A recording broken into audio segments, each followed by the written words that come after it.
It's kind of a fun anecdote. I think you might or might not remember. I worked for Saturn for 3 years. Remember Saturn? And I've been actually starting to write about it again because it was in my first book. I do remember Saturn, actually. Are they even still around? Oh, yeah.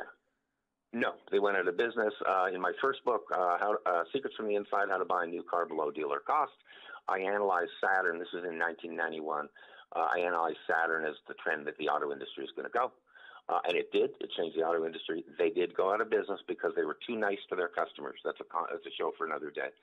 But with Saturn, I drove, and Saturn was really cool. They sent me as a manager, a general sales manager in Seattle, to Spring Hill, Tennessee.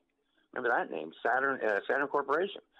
Spring Hill, Tennessee is just outside of Nashville, and they sent managers for a full week of Saturn University. They had a university there, and it really was. It was like a school, and we'd go and do a full week of training. It was incredible. But during that, we took a tour of the factory. And so we were driving around watching these cool Saturns being built. In fact, it was an amazing experience, watching that all automated, 10 floors full of cars going up and down forklifts. But anyhow, the weirdest thing I found is they took us through, as our little dealership and a few of our friends through, on a little shuttle, kind of like a little golf cart shuttle.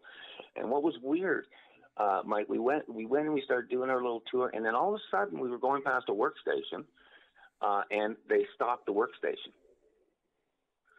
And the guys at the workstation, there were about 4, maybe.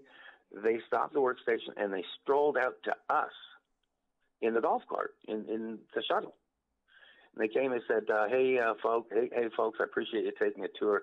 We want to let you know that our work is secondary on the assembly line.